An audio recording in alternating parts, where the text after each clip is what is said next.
Hi guys, welcome to my videos. So guys, today in this video I'm going to describe how I got my first job in Canada. Before I proceed further, if you have not already subscribed to my channel, please go ahead and hit that subscribe button right now. So guys, it has been years since I moved to Canada and then I got my first job.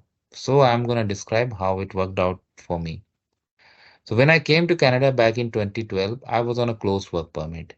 That means I was allowed to work only for the employer, and it was for me, it was LMO, my first work permit. It stands for Labor Market Opinion. It is now replaced by LMIA, Labor Market Impact Assessment. In those days, it used to be LMO. So, like I worked, then I went back and I came again. So this time I came on ICT work permit, intra-company transfer. So I had more flexibilities, but still I was allowed to work for the same employer. So I kept on working. So it was 2016, okay, when I got my permanent residence visa. I activated it, I got it. And to be honest with you guys, I did not want to change my employer. I mean, I did not want to look for a job in Canada because I was really happy in my previous job. The only problem was like I was not getting a permanent transfer to Canada. My employer was still being shown in the system as my Indian employer because I was working in their company branch here in Canada.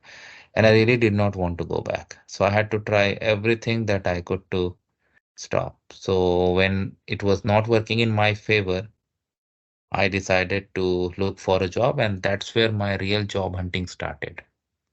So what I did, the very first research I did was to prepare my CV and cover letter.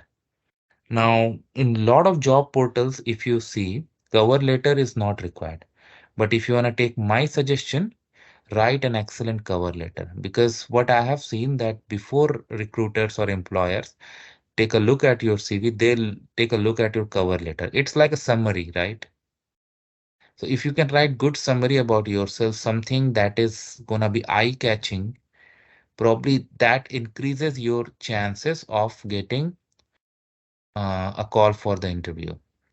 So what I had done, like I had got in my technological field in IT, I had done so many certifications.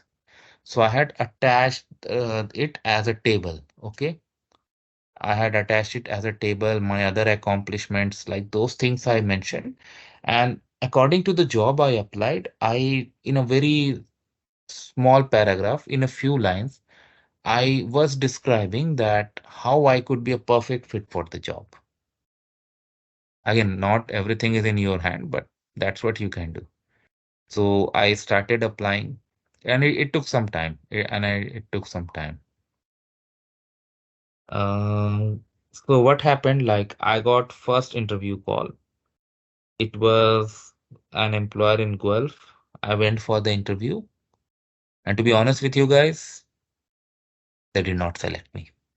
Although I had an excellent interview, I spoke a lot, I answered all their questions, long interview, and I had really positive thought about the outcome, but it did not work out. Fine, it's okay.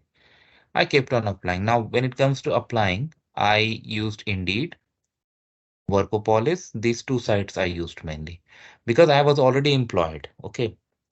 So I did not have any financial issue and I was not in a distress mode of searching for a job.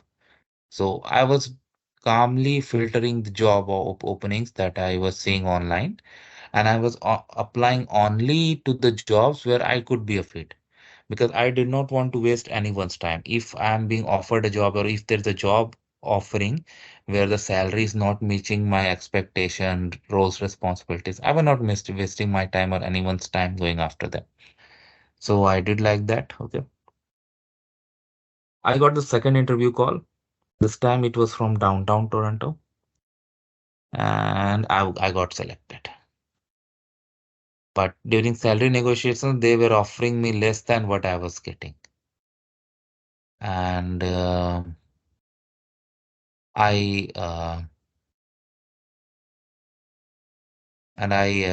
did not like it. Like I did not like it. Like at least I was demanding that you pay me what I was getting. If you reduce my salary, that doesn't make any sense. Like I had like 8 years of not eight, yeah, around 8 years of experience, and you would offer me something less than what I was getting. Doesn't make any sense. I uh, turned that job down as well. That I rejected, honestly. Third, again, I got a call. And yes, when you prepare your CV, clearly write roles and responsibility and write in concise manner. If you think that if you add multiple pages of your CV, like 5, 6 pages of CV, nobody has time to read through that. They are getting so many CVs.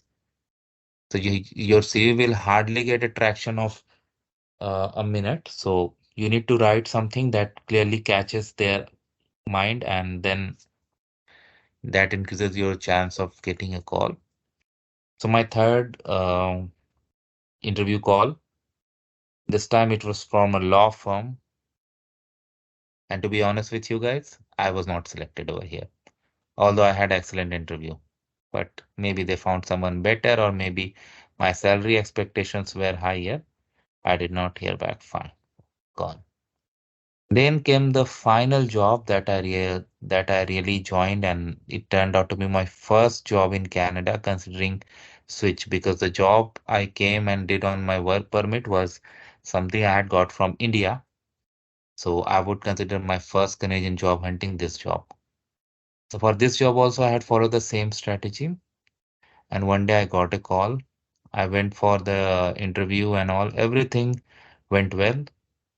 Now, when you search for a job in Canada, your Canadian experience really matters a lot. Let people say whatever they want, but I have gone through this. Like, if you have Canadian work experience and good reference, that matters you. So for this job, like they selected me and they initiated a background check, including my reference check. So I was able to get good references from my client side, and they provided detailed and excellent feedback about me, and I went through it. Like then after my reference check done, background check done, criminality, security, all checks done, they offered me the job and I accepted. And that's how my uh, job got uh, job hunting ended. And in Canada, like notice period varies job to job, but standard notice period I have seen, especially in IT industry, 2 weeks. So with 2 weeks of notice, I was able to with 2 weeks of notice, I was able to get off, and there was no problem at all. So that's how simple, not simple, but that's what I had done. And then I joined my new job. So again, guys, few points. Do research, get good reference, write cover letters. Do not miss your cover letters. Write excellent CVs and then apply. Okay. And all the best to you guys. Thanks for watching. And please subscribe to the channel. Once more, I am saying.